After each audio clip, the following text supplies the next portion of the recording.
if we continue, it's going to be a kind of mathematics here. We're going Exactly. to No, get into, exactly. dynamics. It's interesting topics here. Stephen wants to say something else. Say Yeah. it. No, I'm okay.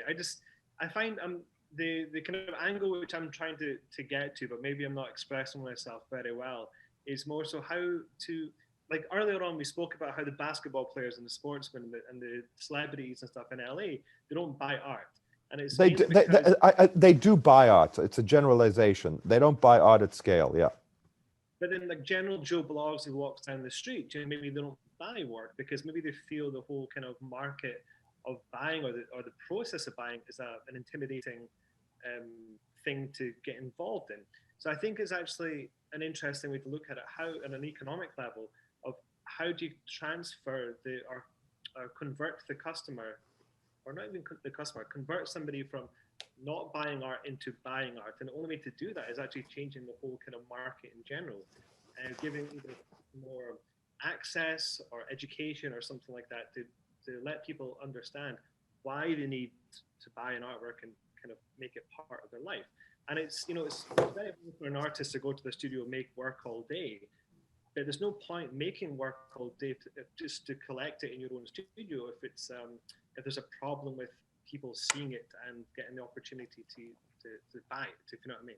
Any great, and I believe this fundamentally. Pablo Picasso would buy a house. He would paint. When the house was full, he would lock the doors of the house. He'd buy another house. When he died, it took his family 5 years to do an inventory of all the art in the houses, 5 houses filled with art. The impulse for the artist is to make the work continuously. Whether it gets sold or showed, the initial impulse, the most powerful, and the artist I like, the artist I'm attracted to, don't care if anyone ever sees it or buys it or shows it. Their primary impulse is making. And then it comes. And that I take photographs. It's a serious hobby. I don't know if it's a hobby. Kordansky's offered me a show, maybe in discussions. Maybe I don't know if it's real, if it'll happen or not. But I'm in discussion. I'm a serious photographer. Every day of my life, just about, I take a picture. I edit my pictures before I go to bed at night. I upload them. I tag them.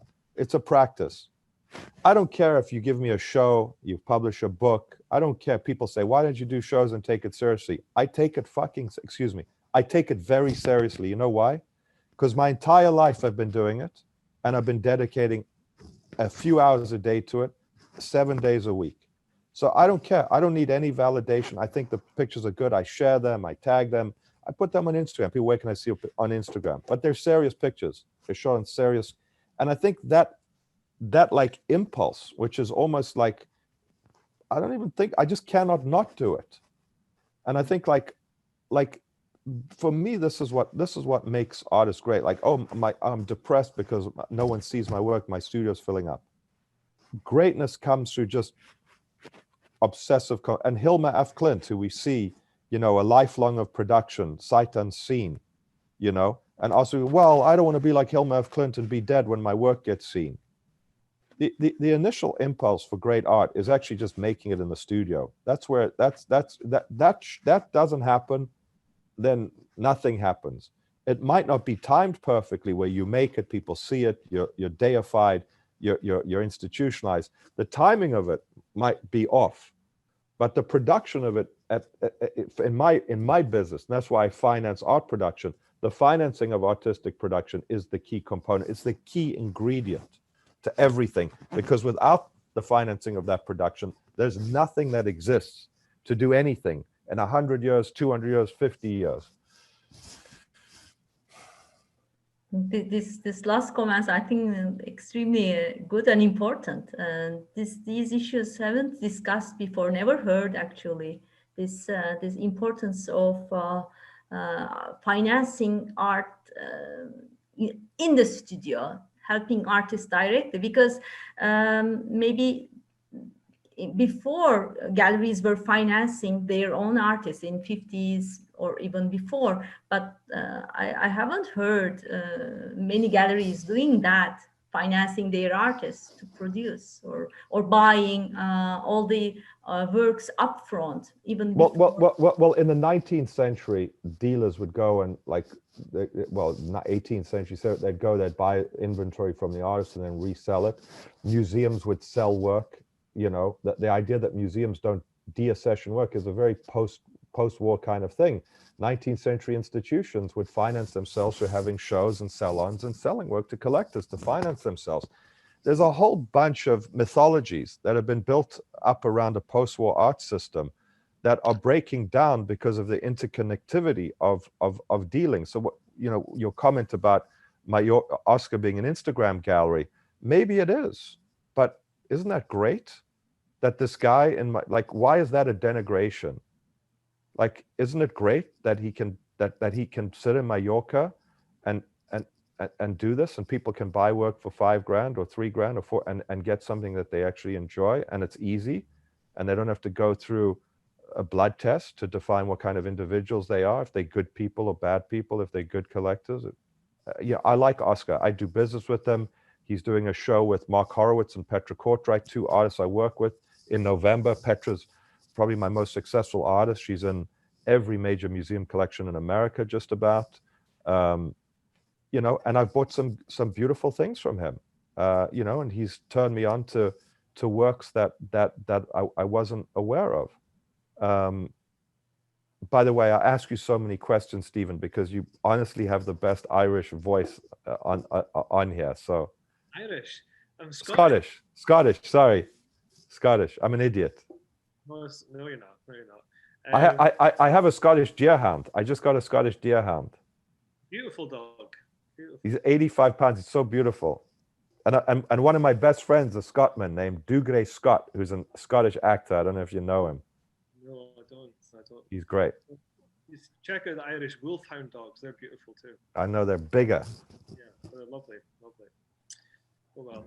No, I'll maybe send you a message via Instagram to continue this conversation if you don't mind. So please just send me your number. We can do it on the phone. Cool. Sounds great. I'll do that, definitely. And I want to see your work. Send me your work as well. I'm not familiar. Yeah, I know.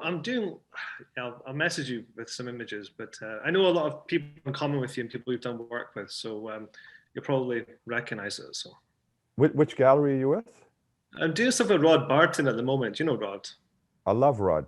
Rod is a great guy. I love him.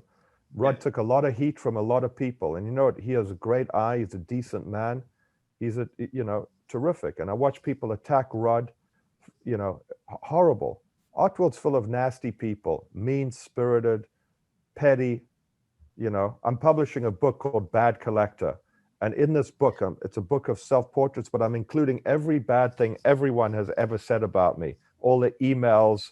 So it's going to be a collection of just it's 500 pages. It literally is 500 pages. Yeah, it's a thick book. You what? I was just saying I did some shows with Hassan Mackay Gallery over in East Hampton as well. Yeah. I think I reached out to you maybe like 5 years ago or something about that. So I don't remember. I was probably too cheap to make a deal. Yeah, six years ago probably. Anyway. But yeah, I mean, I get crazy things happen. I work with Shana McCoy, is an African American artist from Minneapolis. A collector sends her an email saying, I don't want to buy from Stefan Simchowitz, and then it takes a picture of my Instagram where I took a picture of some ridiculous Trump supporters on the beach in Malibu, like implying I'm a Trump supporter. I get crazy, nasty things said every day, and everyone does. Everyone says so many nasty things about each other in the business. And even the people who attack me, Jerry Saltz, Kenny Schachter, everyone does work, because at the end of the day, everyone loves art, is committed to it, and is adding to the process by increasing the visibility of art. So, it's all good, but if they attack me, maybe I'll block them so I can be defensive. But I respect them, and they all do God's work. The real work that needs to be done is not here internally amongst people who love and care about art, but is externally amongst people who don't care about art, people who aren't engaged, people who dismiss art as being irrelevant. that is where there's so much energy, you know, in the infighting of the art business. Are you this? Are you that? And the real enemy is essentially the war on culture that is everywhere in the world, which is expressed in the Taliban destroying cultural artifacts, and this side is expressed in the proto-fascist aesthetics of right-wing militants, is expressed in clamping down of rights and freedoms. You know, and the culture industry, the art industry, is so toxic and so nasty to each other, is so judgmental and petty, that like we need to come together as one unit. We need to expand our audience. We need to innovate. We need to make it easier for artists to access capital to produce work. And we really need to create a much more communal, loving, you know, environment where we're not at war with each other, because the real enemy of culture is not within us, it's outside of us. It's the fact that people have a poverty of interest in culture. That's the danger, in my opinion. That's right. You're right. So shall we wrap up? Are there any questions? Would you like to say any comments? Oh, Theodore Grau's here. What an amazing artist. I just noticed. Magical artist. Hi, Theodore. Hello, Stefan. Hello. How are you? This is an artist I've been privileged to collect from Mihai Nicodem in Los Angeles. One of I love this man's work. What an amazing artist. You should all know Theodore Grau. It's too much for me. Yeah, I'm glad to see you this day. I'm glad to hear your statements. Thank you very much. Thank you. Thank you. I've enjoyed your work tremendously over the years. Thank you very, very much. See you on Instagram. Yes. Or in LA. Any other questions? I've just got one question here. You know, a lot's happening with commercial real estate right now. You know, I read somewhere that 30% of rents in Manhattan haven't been paid since April. There seems to be a rapidly changing climate for brick and mortar institutions in general. What do we lose if Gagosian and Hauser go away? I mean, what do we lose if all of the big institutions that, you know, really make up the physical presence of art as many people engage with it go away, and we maybe migrate to an artsy style commodification where people transact directly with artists or small galleries or dealers like yourself? You will lose a lot. You will lose a lot. And the investments that Larry and Ivan have made in real estate are tremendous and long-standing. I don't think they're going to go anywhere. In fact, I think the real estate position in New York is terrific. New York was too expensive. You can now rent an apartment for 35% less than you could a year ago. New York's become gentrified and not that interesting. This is a correction. And the fact that rents will be down 40, 50% and you can make deals, you're going to have people going to those spaces, renting galleries, doing experimental projects that they've been excluded from doing, and they'll re-energize neighborhoods. The price corrections are very, very positive because they reduce the risk for people to get into situations. Might not be good for landlords. They might be in default of their bank loans, but essentially it provides opportunity. But Hauser, fantastic organization, amazing, done a great job, provided great service. Larry, fantastic. By no means does the Instagramization or artsyization of art take away from those platforms. It increases it because it basically at the margin brings people who are marginalized into the system. Once you're in the system, you're going to get closer to the system. You're going to engage. Street art collectors became collectors of emerging contemporary art. They then started to learn about Hauser and go to galleries. So I don't think we're anywhere close to seeing the extinction of these spaces. The investments in physical infrastructure are just enormous. Pace, Gagosian, Hauser, Zwirner, and they will continue.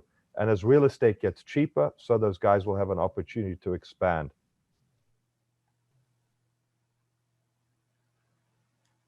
Other questions? So I had a question I wanted to ask.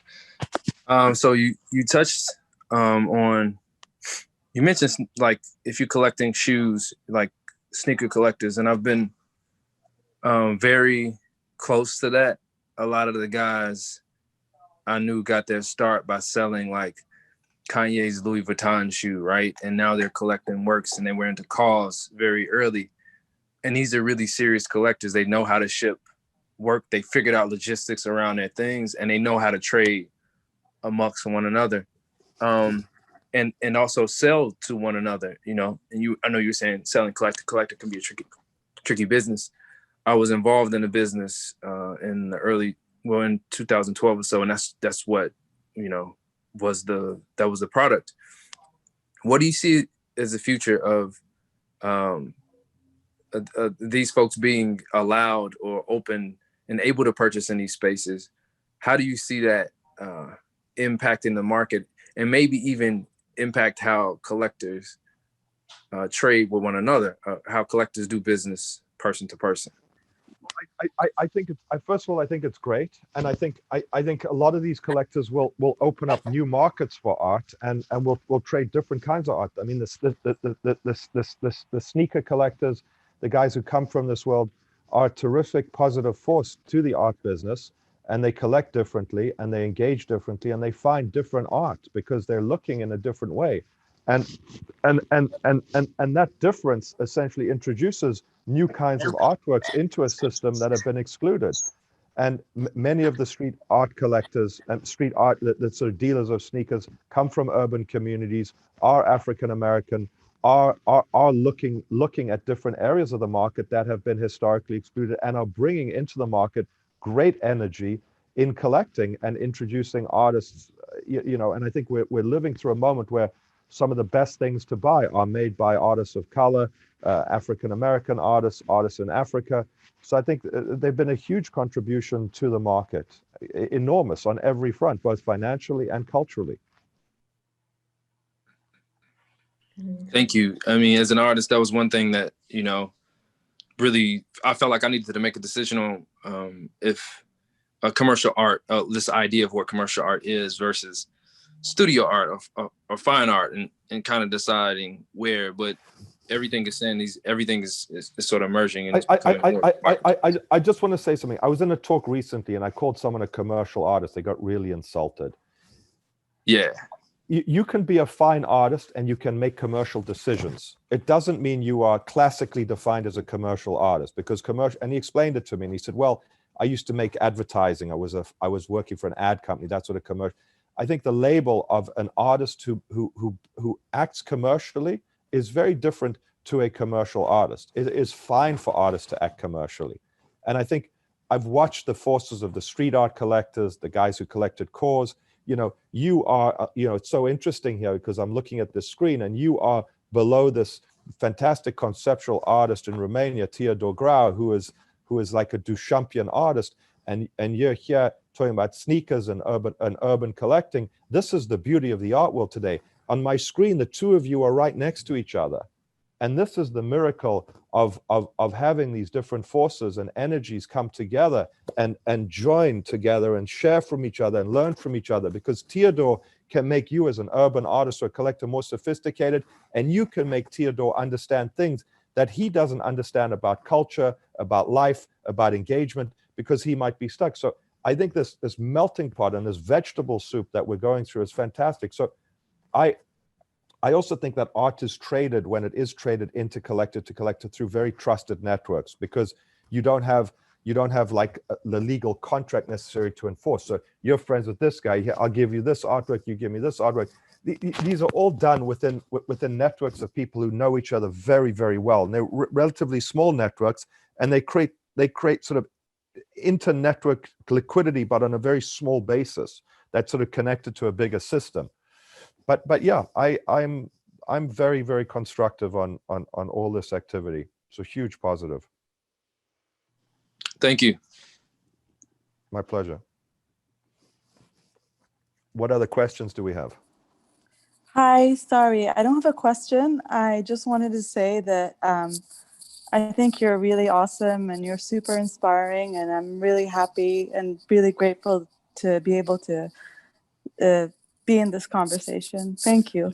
You know, I thank you. I'm going to write that down on a piece of paper and put it next to my bed because it's because I have so many terrible things said about me. I can save this as a nice one. So thank you. Ignore them all. They have no idea, really. They have no idea. I Thank do. you. Don't worry. I do. I'm sure you do. Lots Keep of that love. up. Thank you Thank so you. much. Thank you. Stefan, it was a great opportunity to listen to you, to understand who you are, your objectives, the way you define the art market, the dynamics, and this studio art financing. It's a very important actual problem for young artists all around the world. You know, you mentioned about the speed and this connectivity and networking. All these are really very important points for, especially for young emerging artists in the peripheral art centers. You know, you gave them nice ideas to move their art and keep in touch. We thank you. We thank you very much. I mean, it was wonderful for me to have you here. You know, in an undergraduate economics elective course. Well, I just want to say, Aylan, you know, these guys are so lucky. These people are so lucky to have you as a teacher, because you have brought them to the center of the art world, and it's beautiful. In fact, if you put me in touch with the guy who runs the university, I'm going to tell him he needs to pay you double at least. I'm so happy, because I'm gonna suggest to the owner of the university to buy some art, because our university has an art collection, but they stopped buying art because the university changed hands. The new owners, I want to, you know, suggest the new owners to start buying art again and get connected, because we have a nice art management department. We have architecture, industrial design department, very famous in Turkey actually. We have media department. Refik Anadol graduated from that department, and other artists, another group. Well, to all your students out there listening to this talk, you are very lucky to have a teacher like this. Okay, thank you. And Instagram is a great opportunity for all of us, and creating, you know, this community, keeping this community always connected. You know, we have 10 hours difference from each other, and you know, we are in LA this evening all together. So keep in touch and stay connected and keep exchanging ideas. And I think it's good to have platforms to exchange ideas, and not to, you know, it's good to, you know, listen to all the views. And I want to also mention that last week on the same day, we had Kenny Shakhtar with us as guest. So this shows to what extent I'd love bringing. Yeah, you know, Kenny, I love. I think he's a great writer, but I've unfortunately blocked him on Instagram, because every time I unblock him, he takes it upon himself to write something very nasty about me. But I think Kenny's great, and he's a great voice to listen to, and someone well worth reading. Yeah. Have a lot of respect for Kenny, but unfortunately, he's like a scorpion for me. I have to keep him away. Yeah, his tongue could be bite sometimes, that I know. Yeah. I love him too. Okay, thank you very much. Thank you all for coming. The video will be uploaded on YouTube sometime in the future, because it's long. We had to chop it. And also I can send the link. No, you mustn't chop it. No chopping. You keep the whole thing there, unedited. No chopping. I don't want edited. In order to upload, I will do part 1. Okay, fine. Fine. Okay, so anyone who couldn't listen to that that recording, you have chance to watch it. I can send the link immediately, and for other you know, for other thing also, you know, this video should be listened maybe many times, especially for artists to have all these bright ideas. Thank you very much, Stefan Simchowitz. Thank you, everyone. Take care of yourself. Be aware of this, you know, bad virus, and hope to see you, in Istanbul one day. Lots And of all love. of you, all my guests, and keep in touch in Instagram for the time being. Okay, great. Bye, guys. Bye. Bye. Bye. Thanks so much. Okay. Thank you. Thank you.